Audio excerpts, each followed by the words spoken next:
the Inspirative TV channel.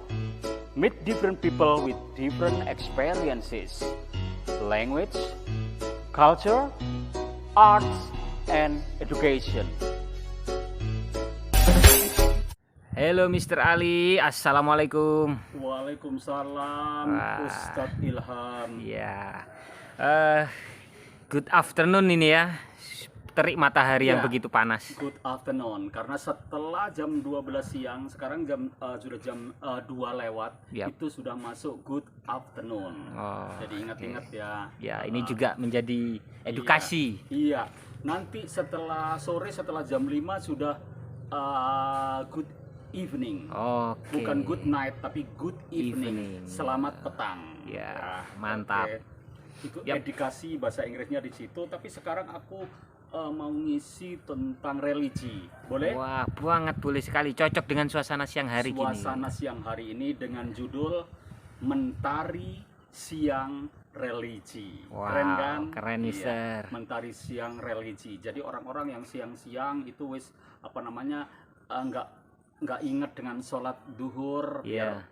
Biar bangun sholat duhur ya. Oke. Setelah itu kalau memang ada waktu diisi dengan ngaji atau Iya. baca Al-Quran. Iya. Gitu bro. Karena Stres hari gini orang harus memang dekat sama Allah ya. Kalau Iya. enggak bisa berantakan semua. betul sekali. Keluarga bisa berantakan, suami istri bisa berantakan, anak sama bapak berantakan, anak sama orang tua berantakan, karena memang religinya ini Kurang. nggak ada, kurang ya kan, bukan nggak ada tapi kurang ya kan. Jadi pemahaman tentang ini hanya karena uang ya kan bisa berantakan, padahal Islam mengajarkan kalau tidak punya uang bersabarlah, tawakallah, tetap bertaburan di muka bumi, bertebaran di muka bumi, berikhtiarlah.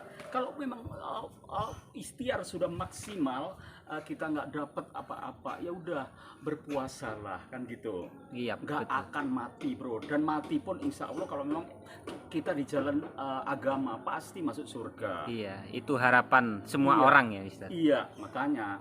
Tujuan akhir. Oke, Iya. saya mulai ya. Oke. Lanjut. Astagfirullahaladzim. Ketika aku melihat ke dalam cermin diriku sendiri, ternyata aku memang belum pantas menjadi kekasih Allah, hamba Allah. Aku masih suka gelo. Tahu gelo?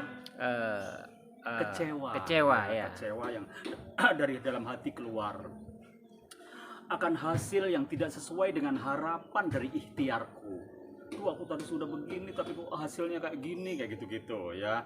Oke, lanjut ya. Aku masih suka buruk sangka, aku masih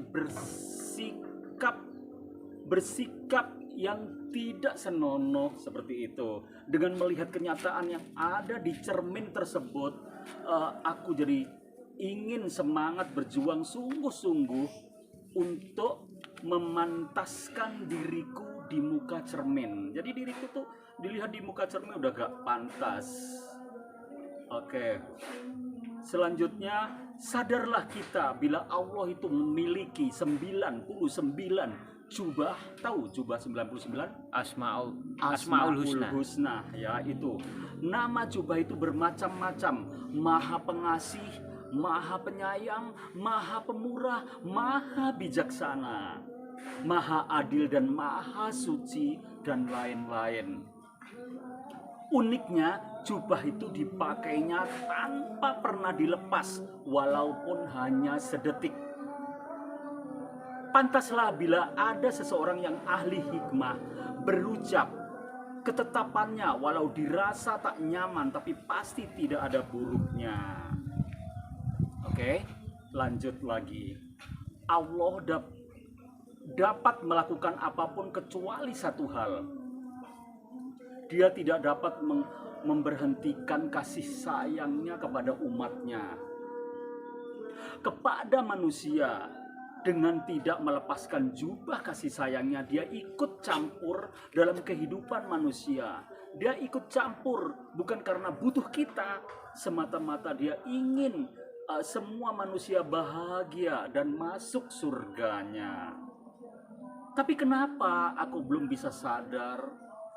Padahal aku bisa baca Al-Quran, aku bisa berzikir. Dan hari-hari ku isi kalbuku dengan stres, galau, sedih dan kecewa. Bahkan marah, aku tolak kasih sayangnya. Aku tolak kasih sayangnya. Aku tidak rela diatur olehnya. Katanya mau mengabdi kepadaku. Maunya kamu diatur siapa? Oke. Lanjut. Yap. Rasa indah dan rasa galau erat kaitannya dengan keadaan dan suasana hati. Bila kita beri asupan rasa untung, maka ia akan mengembang dan muncul rasa indah. Sebaliknya, bila kita beri asupan rasa rugi, maka ia akan mengerut dan mengerut rasa galau. Muncul dan mengerut rasa galau. Al-Quran sebuah kitab yang apabila kita gunakan tak ada satupun kejadian akan terasa merugikan jika kita sering baca Al-Quran. Tak heran para sahabat utama Rasulullah selalu melihat kejadian menggunakan kacamata Al-Quran. Merasakan hidup selalu indah. Al-Quran adalah pedoman hidup yang dibuat Tuhan agar hidup kita serasa selalu indah. Memang kalau kita tidak fanatik menggunakan Al-Quran sebagai kacamata, saat melihat kejadian dalam kehidupan ini, maka akan galaulah jiwa kita. Ketika dalam setiap kejadian itu kita selalu menyertakannya dengan segera kembali ke sudut pandang kacamata Al-Quran, maka automatically langsung terasa tenanglah jiwa kita, damailah jiwa kita. Damailah jiwa ini. Jadi fanatik Al-Quran sebagai terasa menjadi satu keharusan bagi pendamba kebahagiaan dunia dan akhirat. Al-Quran tidak menjanjikan kekayaan, dia juga tidak menjanjikan kesuksesan duniawi. Al-Quran tidak bisa melancarkan jodoh, rezeki, tidak bisa melancarkan bisnis, dia juga tidak bisa mewujudkan setumpuk keinginan-keinginan egoku tentang duniawi. Al-Quran tidak menjanjikan kesenangan dan juga tidak menjanjikan kesembuhan bila aku sakit. Al-Quran hanya menjadikan bahagia dunia akhirat. Apakah itu masih kurang hebat? Apakah kamu masih tidak peduli? Masih mau yang lain selain Al-Quran? Selain kitab-kitab Allah? That's all about Mentari Siang Religi. Wabillahi taufiq wal hidayah, waridho wal inayah. Wassalamualaikum warahmatullahi wabarakatuh. Waalaikumsalam warahmatullahi wabarakatuh.